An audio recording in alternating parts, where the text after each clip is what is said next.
যাবা চাই যাওঁ আগে আকৌ মানুহ ভৰি দিবে তাৰপিছত ডেৰশ মানুহ মহাৰাজ সপ্তমী প্ৰজাসকলক মই পুত্ৰপদ পালন মই তালৈকে যাওঁ নে তেওঁলোকৰ গাড়ীখনো যাওঁ নাহা ভগৱান নাৰায়ণৰ শৰণ লভি বিপ্ৰসকলকৈ বিশ্বৰ দান্তক্ষে অনেক কাল মই বিষয় সম্ভৱ কৰিলোঁ নতুন কিন্তু মই যে ভগৱন্ত পৰমেশ্বৰৰ চৰণ বন্দনাৰ পৰা বঞ্চিত হৈছোঁ মহাৰাজ এই পৃথিৱী নতুনত্ব বুলিবলৈ একোৱেই নাই সকলো পুৰণি উপাদানেৰে মাত্ৰ চাৰি ঋতু দমন কৰিব পাৰিলে তেন্তে ভগৱন্ত পৰমেশ্বৰৰ চৰণ বন্দনা মোক কাৰণে কি অলিক কল্পনা হৈ ৰ'ব মহাৰাজ দৰিদ্ৰই কল্পনাতে একদমন্ত হয় অন্নহীনে ঘূৰি ৰোদন কৰে বিবাহিতে অবিবাহিতে বিবাহ কৰে ৰোগীয়ে ঔষধ পায় কিন্তু সন্ত মহন্তই অলিক কল্পনা নকৰি হৰিৰ গুণানু কীৰ্তন কৰি মনে প্ৰাণে হৰিতেই মকুলকে মন্ত্ৰী হয় মকুলকে হৰিত বিলীনৰ উপায় চিৰ শান্তি মহাৰাজ জীৱন যেতিয়া জীৱনৰ শেষ সীমান্তলৈ আগবাঢ়ে সাংসাৰিক মায়ামোহ ত্যাগ কৰি বানপন্থী হৈ চিৰ শান্তিৰ বাবে ঈশ্বৰ সাধন কৰাটোৱেই উত্তম নালাগে কিন্তু তাৰ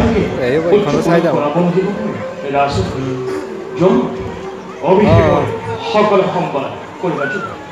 মই পুত্ৰৰ মোৰ ঈশ্বৰৰ জনমুক্ত কৰিব জজাতি যোৱা পুৰা চলিছে পুৰা চাউল অঁ অঁ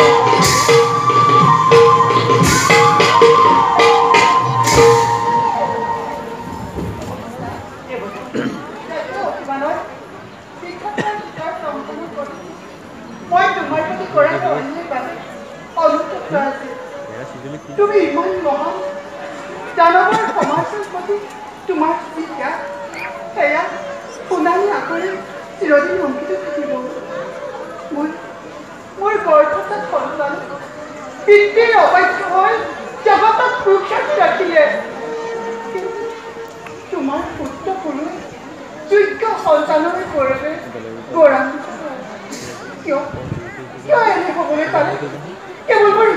যাত্ৰা অভিযানৰ কাৰণে নহয়নে দেৱতানী এতিয়া জানো কিবা লাভ আছে খোৱা কথা হৈ গ'ল মই তোমাক ভালদৰে জানো কাৰণ তুমি আমি আজি এই স্থানত সকলো উপস্থিত ঈৰ্ষা যেতিয়া নাৰীৰ অলংকাৰ হয় তেতিয়াই অন্তৰৰ সূক্ষ্ম অনুভূতি প্ৰেম ভাল পোৱা এইবোৰৰ মৃত্যু ঘটে তোমাৰ ক্ষেত্ৰতো সেয়াই হৈছিল বাৰু এতিয়া সেইবিলাক এৰা মহাৰাজে পুৰুষ কালিলৈ ৰাজভাৰ কৰিব ৰূপত আৰু এই শুভক্ষণত আমাৰ উপস্থিতি একান্তই বাঞ্ছনীয় এনে পবিত্ৰ অনুষ্ঠানত নিশ্চয় অংশগ্ৰহণ কৰিম কিন্তু সমস্যা আকৌ কি হ'ল তোমাৰ মই মহাৰাজৰ লগত বানপন্থী হোৱাৰ সংকল্প লৈছো এয়া তোমাৰ কেনে সিদ্ধান্ত মোক মমতা দোলেৰে বান্ধিবলৈ প্ৰয়াস নকৰিবা সমস্যা আৰু দুৰ্বকে মই জানো তোমাক মোৰ দৰে মাতৃ জ্ঞান কৰে তুমি আছা যেতিয়া মোৰ চিন্তা কি হয় মই মোৰ সংকল্প ত্যাগ নকৰো তোমাৰ সিদ্ধান্ত কববন্ধ কৰা খ্ৰীষ্টতা মোৰ নাম হয়তো মহাৰাজ তোমাৰ অন্তৰ কথা জানি মোক কি কৈছিল জানো? কি কৈছিল? দেৱতানী বৰ্তমানৰ সন্তানৰ ওপৰত যাতে কোনো প্ৰভাৱ নপৰে তাৰ দায়িত্ব ল'ব লাগিব মই।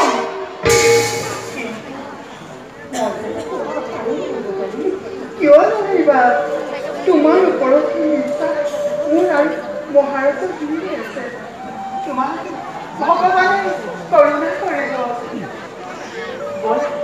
ৰাজউদ্যোগলৈ যাবৰ বাবে নিজকে প্ৰস্তুত কৰোঁ। ব'লা।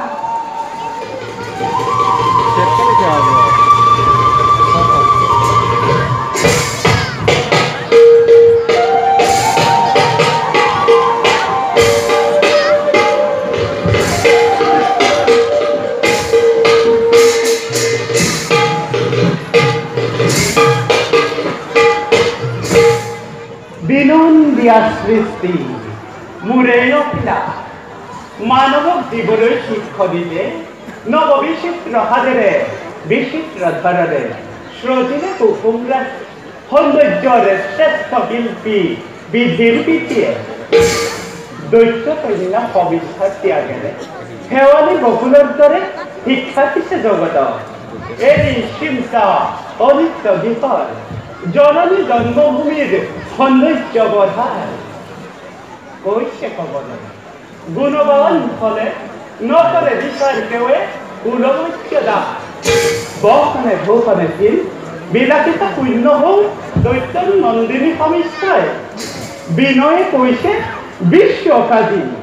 প্ৰতিভাৰ অধিকাৰী হৈ নকৰিবা পৰিহাৰ জাতীয়তাৰ অমূল্য সম্পদ প্ৰয়োজন হলে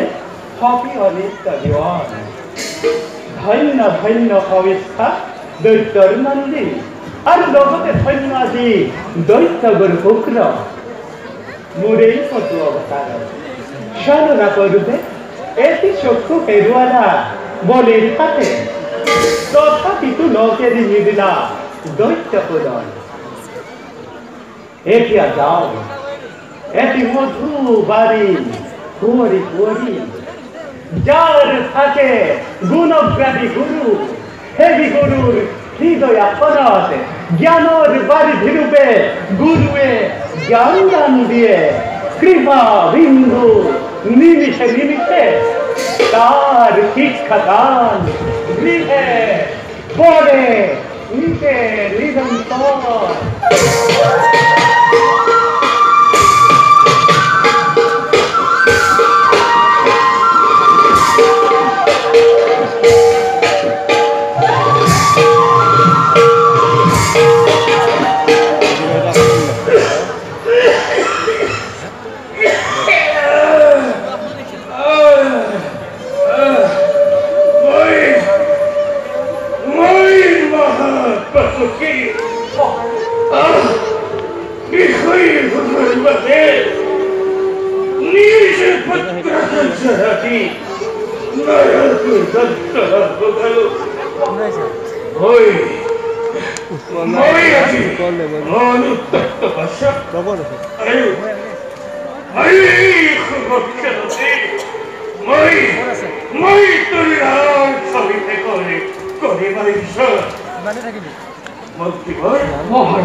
জয় মহাৰাজপুৰ!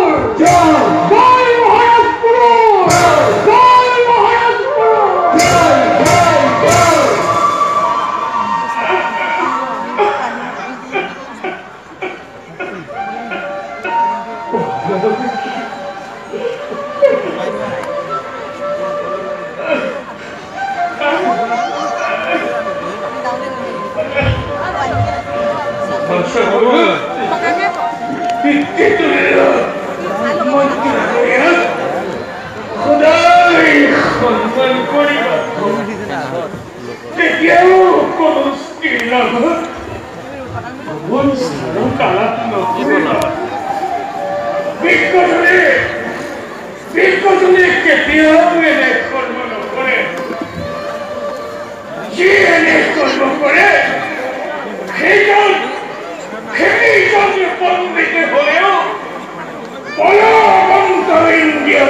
He